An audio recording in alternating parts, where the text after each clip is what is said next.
Good morning, guys. Today we start talking about abdominal compartment syndrome. Uh, Compartment syndrome can occur in any anatomical area with increased pressure in a confined body space, resulting in poor blood flow, cellular damage, and eventual organ dysfunction. These compartments are restricted by muscles and fascia, limiting the compartment's ability to expand as pressure progressively increases. Abdominal compartment syndrome (ACS) is especially well studied due to its prevalence in critically ill patients and the potential for multi-system organ failure. If I will easily tell this information, all what you need to remember in compartment syndrome, it is a increase of pressure. Increase of pressure what lead to the problem for organism, and we will talking about this problem.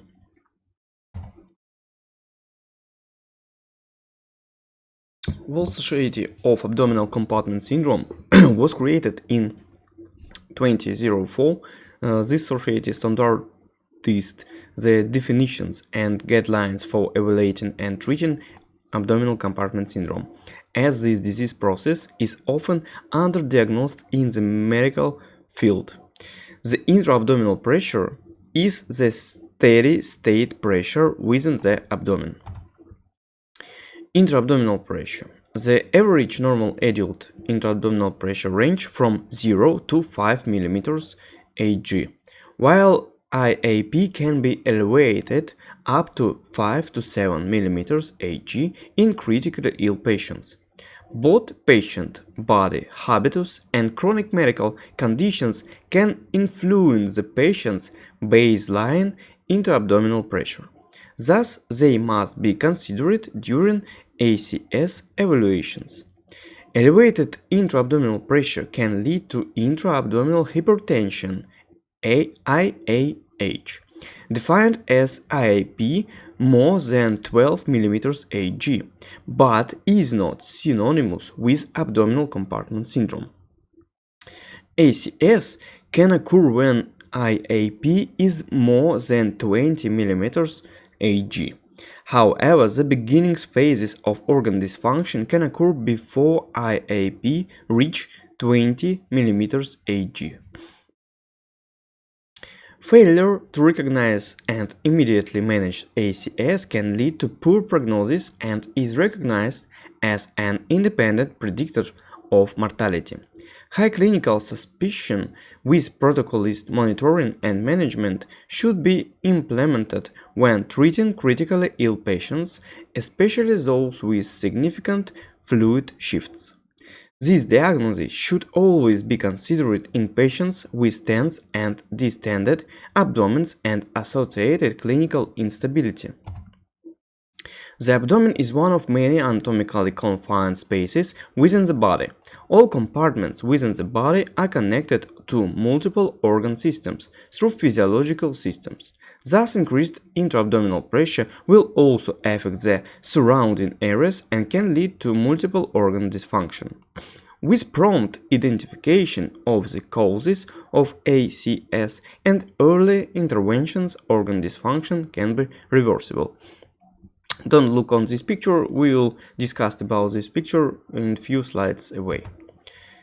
Abdominal complaints is primarily determined by the elasticity of the abdominal wall and diaphragm. Increased intra-abdominal pressure can cause vasculature dysfunction, including loss of vasomotor tone and compromised endothelial intercellular junctions. Intra-abdominal hypertension also causes increased antidiuretic hormone release, further increasing volume retention.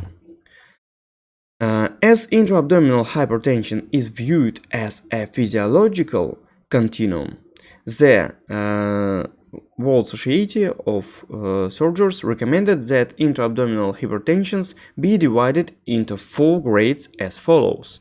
Grade 1 intra-abdominal pressure 12-15 mm, Grade 2 intra-abdominal pressure 16-20 mm, Grade 3 intra-abdominal pressure 21-25 mm, and Grade 4 more than 25 mm.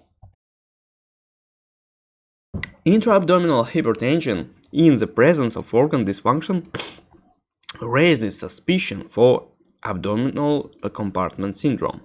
Surgical procedures that carry an especially high risk of developing intra-abdominal hypertension include liver transplantation, damage control surgery, repair of abdominal aortic aneurysm, and large abdominal hernia repairs.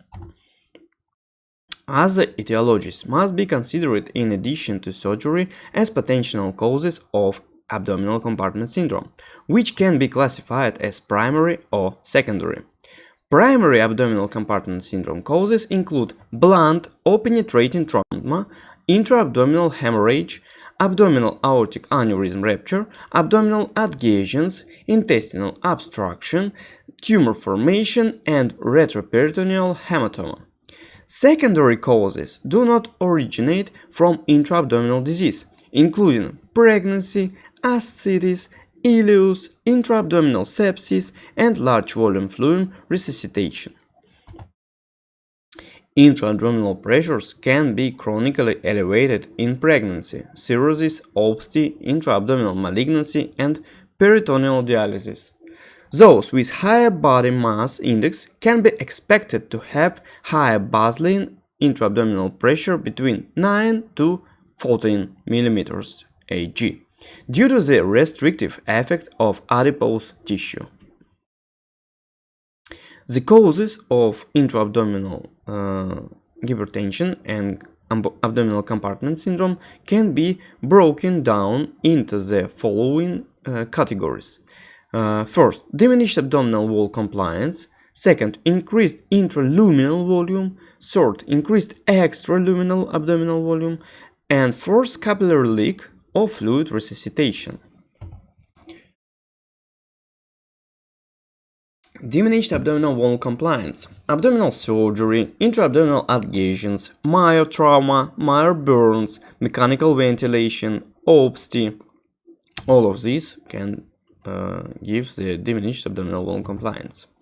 Increased intraluminal volume, gastroparesis, gastric distension, ileus, constipation, toxic megacolon, volvulus. Increased extraluminal abdominal volume, hemiperitoneum, pneumoperitoneum, severe pancreatitis, liver failure with ascites, retroperitoneal or intra-abdominal tumors, intra-abdominal abscess, laparoscopy with excessive insufflation pressures, and peritoneal dialysis. Capillary leak fluid resuscitation, damage control surgery, bacteremia, systemic inflammation, coagulopathy, sepsis, massive fluid administration, blood product transfusion, all of these. Epidemiology. ACS can develop in all ICU and critically ill patients. The incidence, risk factors, and outcomes of intra-abdominal hypertension in critically ill patients was a prospective study that revealed 34% of patients to have intra-abdominal hypertension on the day of admission, which increased to 48.9% within 14 days. The development of intra-abdominal hypertension with the observed period was associated with mortality. In another identified series of mixed ICU populations, 32% of patients were found to have intra-abdominal hypertension and 4% to have ACS, abdominal compartment syndrome. Pathophysiology. Elevated intra-abdominal pressures can affect multiple organ systems, including the cardiovascular, respiratory, renal, gastrointestinal, and nervous system. Cardiovascular. There in the picture you can find heart. The cardiovascular system can be affected in multiple ways due to elevated intra-abdominal pressure. Hypertension can cause compression of the inferior vena cava, reducing venous blood return to the heart and causing lower extremity edema. Decreased venous return can also lead to reduced cardiac output, resulting in less blood and oxygen delivery to peripheral tissues. Additionally, the increased intra-abdominal pressure causes the diaphragm to move upwards, which raises the intrathoracic pressures and places direct pressure on the heart, ultimately decreasing ventricular compliance. Pulmonary system, in the picture you see the lung. Elevated intrathoracic pressures limit pulmonary compliance, thus decreasing tidal volume and functional residual capacity and increasing pulmonary vascular resistance. Airway pressures increase and patients can have difficulties ventilating. Alveoli exhibit atelectasis, increasing the dead space. Thus, gas exchange is adversely affected as less oxygen is transported and more carbon dioxide is retained, leading to hypoxemia and hypercarbia.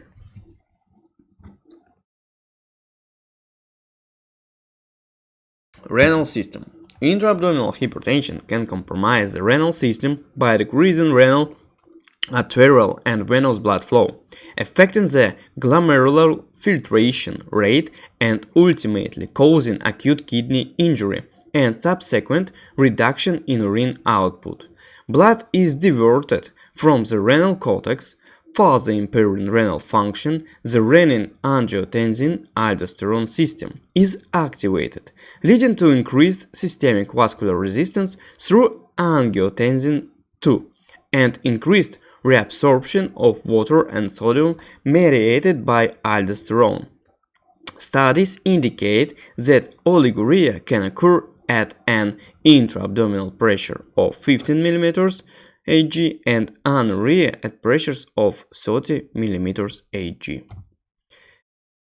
Gastrointestinal system. Decreased abdominal compliance with increased intra-abdominal pressure leads to decreased splenic blood flow, causing tissue hypoxia, increased capillary permeability, and edema.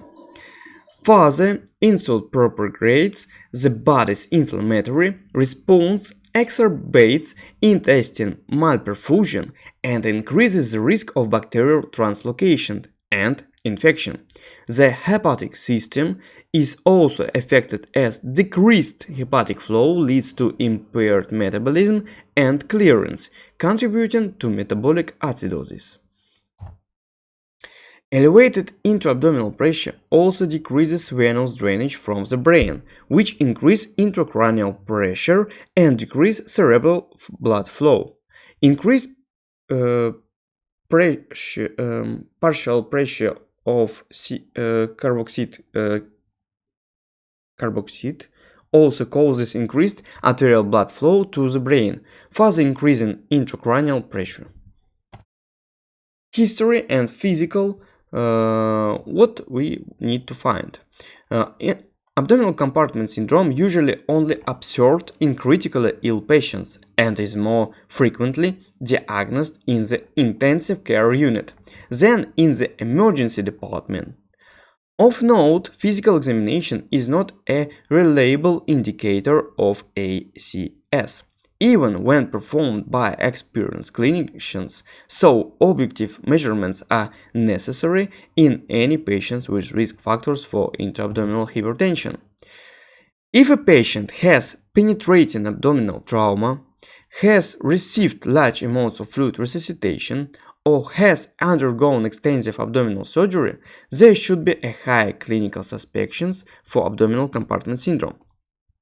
Diagnosing of ACS can be challenging as ICU patients may have a range of extra-abdominal organ failures.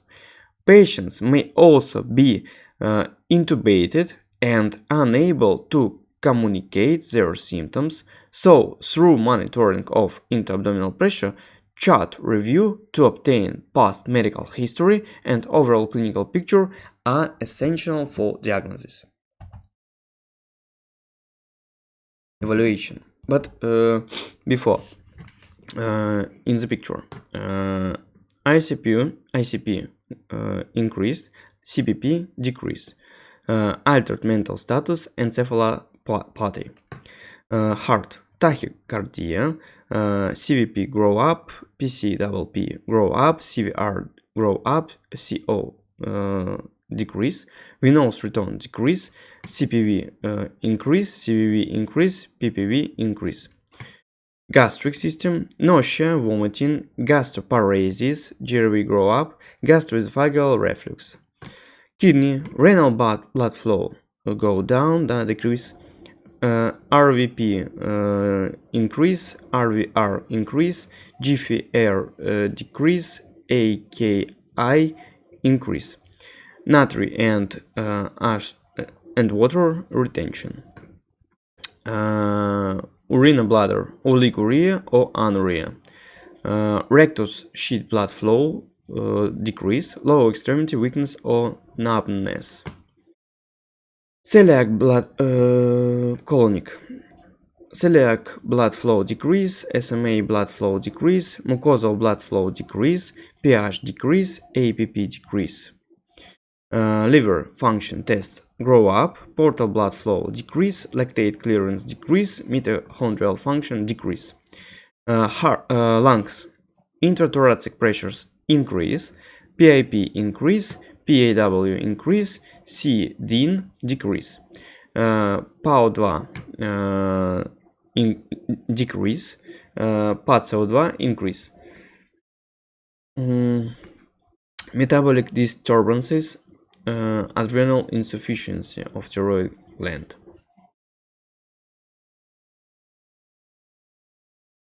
Imaging modalities are not standard practice for the diagnosis of ACS.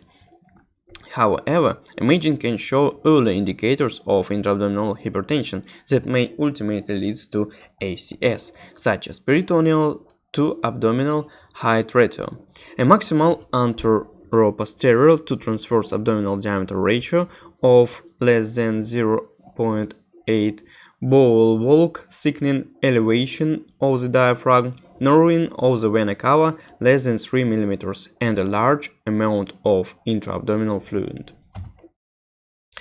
The most accurate method to confirm the diagnosis is measuring the intra-abdominal pressure. The intra-abdominal pressure should be measured anytime there is a known intra-abdominal hypertension risk. Intra-abdominal measurement can be achieved using both direct and indirect methods.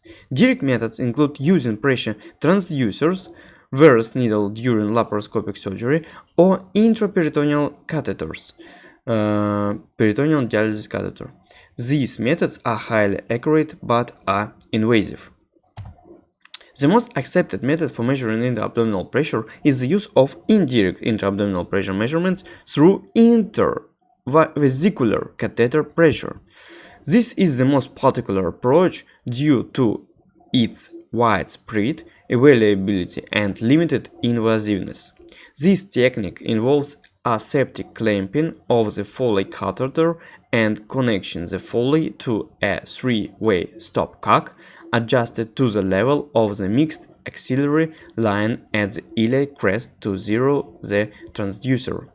25 cc of sterile saline is then injected into the bladder. Measurements should be taken at end expiration with the patient in a complete supine position. Bladder pressure below 5 mm Ag are expected in healthy patients. Pressures between 10 to 15 can be expected following abdominal surgery and in obese patients. Bladder pressures over 25 mm are highly suspicious of abdominal compartment syndrome and should be correlated clinically. It is recommended that pressure measurements be trended every 6 hours to identify worsening intra-abdominal hypertension when there is potential for the development of abdominal compartment syndrome. Contraindications to using bladder pressure include bladder trauma, neurogenic bladder, benign prostatic hypertrophy, and pelvic hematoma. It is very important moment. Pelvic fracture, bladder hematoma, and peritoneal adhesions will lead to inaccurate measurements. If bladder measurements are unavailable, other screening methods for intra-abdominal hypertension include placement of a central line to measure intravenous capillary pressure, manometry through a Jackson-Pratt drain, and intragastric pressure measurements through another gastric tube. There are not well validated and not commonly used methods. Treatment and management. Choosing the appropriate intervention and timing of the intervention is determined by the etiology of the elevated intra-abdominal pressure, the duration of increased intra-abdominal pressure, and the degree of organ dysfunction. Not every patient with abdominal compartment syndrome will immediately need surgical decompression, as non-surgical intervention can decrease intra-abdominal volume and ultimately improve intra-abdominal pressure. If clinically indicated intraluminal volume can be reduced with nasogastric decompression, rectal tube decompression, or endoscopic decompression. Percutaneous drainage can reduce extraluminal volume in the case of ascites or hematoma.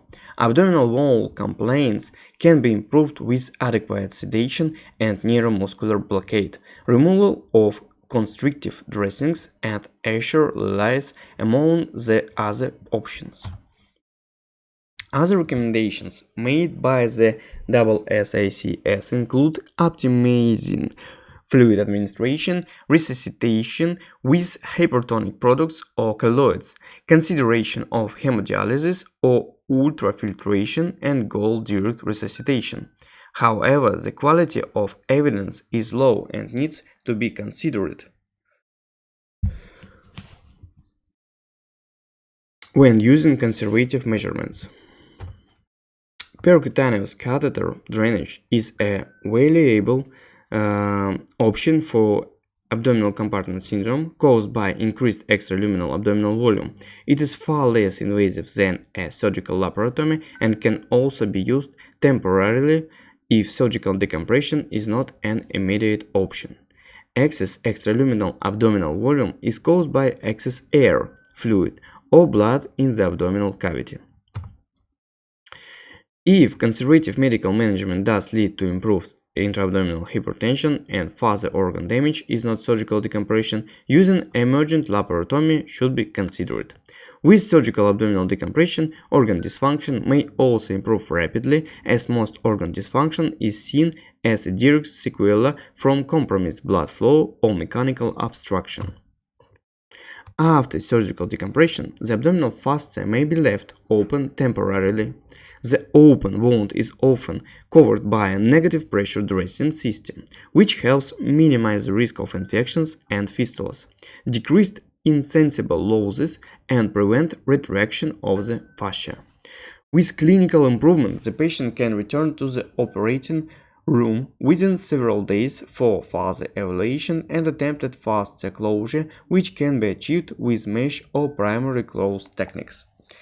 However, this approach may not be feasible at all facilities due to limited resources.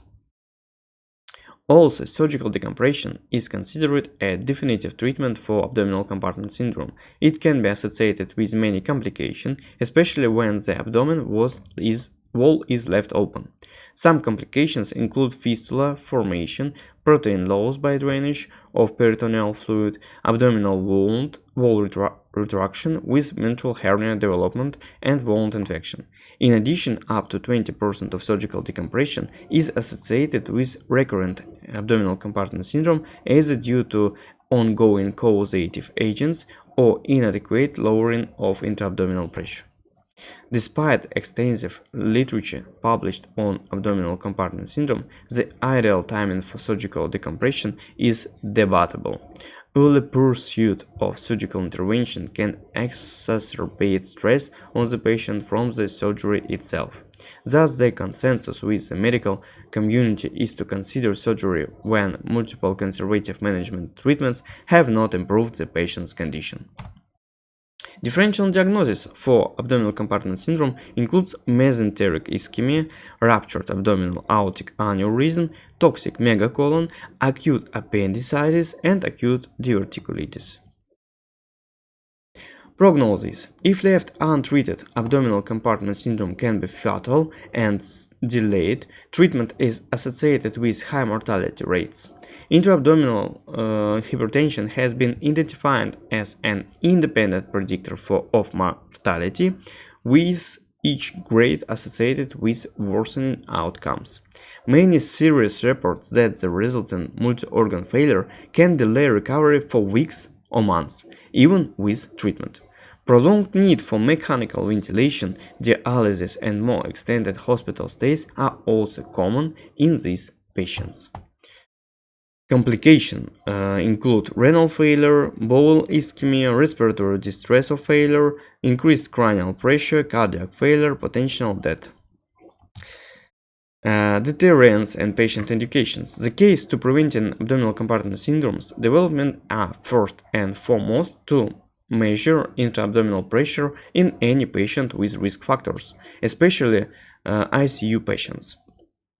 Other practices to minimize intra-abdominal hypertension are judicious use of intravenous fluids and blood products, avoiding a significantly positive fluid balance, using low tidal volumes in mechanical ventilation, using intestinal prokinetic medications to avoid ileus or constipation, and minimizing enteral feedings.